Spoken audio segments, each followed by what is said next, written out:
ഒരു ദിനമെങ്കിലും പൊരുതി നിന്നോർ അവരെത്ര നല്ലവർ, ഒരു നീണ്ട വർഷം പൊരുതി നിന്നോർ അവരതിലേറെ നല്ലവർ. എന്നാൽ മറക്കായിക, ഒരു ജീവിതം മുഴുവൻ പൊരുതി നിൽപ്പോർ അവരത്രേ പോരിൻ്റെ സത്തയും സാരവും, അവരത്രേ പോരിൻ്റെ സത്തയും സാരവും. സഖാവ് പുഷ്പൻ. ഒരു ജീവിതം മുഴുവൻ പൊരുതി നിന്ന് ചൂഷണരഹിതമായ ഒരു സമൂഹ സൃഷ്ടിക്കായുള്ള സ്വപ്നത്തിൻ്റെ സത്തയും സാരവുമായി കടന്നുപോകുന്ന അസാമാന്യ പോരാളി.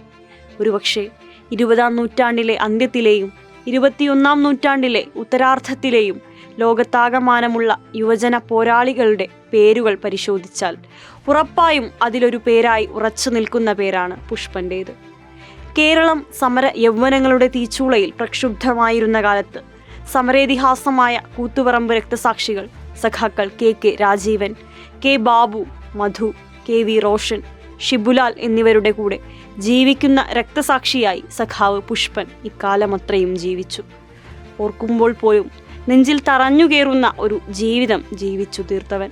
ശയ്യാവലംബനായി നട്ടെല്ല് തകർന്ന് പതിറ്റാണ്ടുകൾ കിടപ്പിലായപ്പോഴും മനസ്സിൽ കനലായി കൊണ്ടു നടന്ന വിപ്ലവബോധവും വിപ്ലവ പ്രസ്ഥാനം കൈമുതലാക്കിയ ദൃഢനിശ്ചയവും കൊണ്ട് 30 വർഷം പുഞ്ചിരിയോടുകൂടി തൻ്റെ ജീവിതത്തെ നേരിട്ടവൻ.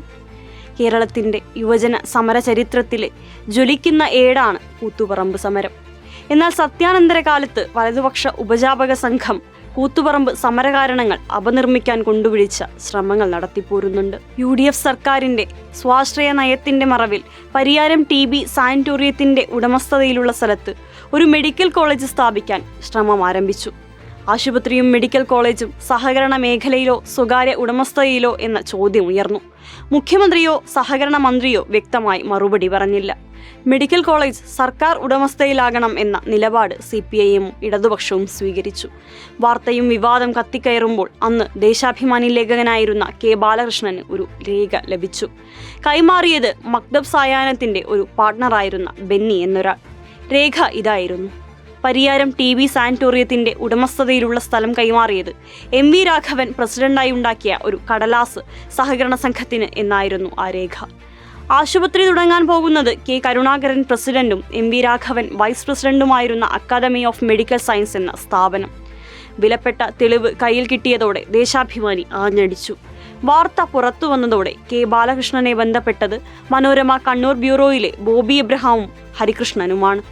മക്തബ് ഉടമ ബെന്നി കൈമാറിയ രേഖയുടെ ബാക്കി വിശദാംശങ്ങൾ അവരാണ് K ബാലകൃഷ്ണന് കൈമാറിയത്.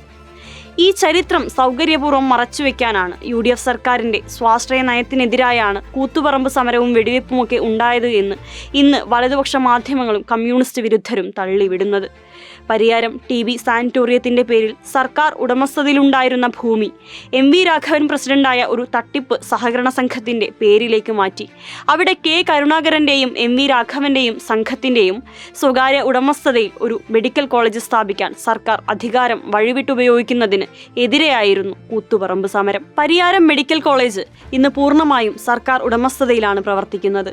അതായിരുന്നു കൂത്തുപറമ്പ് പ്രക്ഷോഭത്തിൻ്റെ ആവശ്യവും.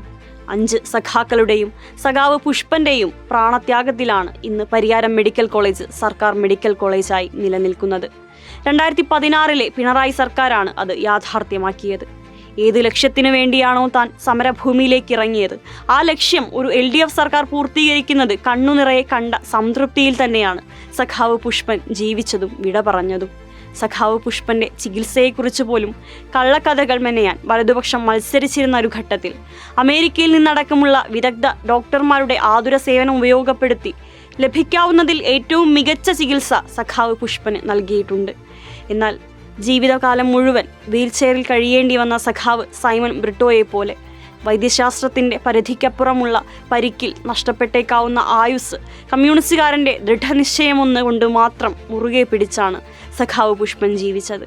ചികിത്സയ്ക്ക് മാത്രമല്ല, കഴിഞ്ഞ 3 പതിറ്റാണ്ടുകളിലായി താങ്ങും തണലും ആവേശവും കാവലുമായി കമ്മ്യൂണിസ്റ്റ് പാർട്ടിയും DYFIയും അടങ്ങുന്ന പുരോഗമന സംഘടനകൾ പുഷ്പന്റെ കൂടെ ഉണ്ടായിരുന്നു. ഏതൊരു നുണക്കോട്ടയും പൊട്ടിച്ചിതറാൻ മാത്രമുള്ള വിപ്ലവ വീര്യത്തോടെ തൻ്റെ പ്രസ്ഥാനത്തിൻ്റെയും സഖാക്കളുടെയും ചൂരും ചോരയുമായി നിന്ന് തന്നെയാണ് ഇപ്പോൾ പുഷ്പൻ വിട പറയുന്നത്.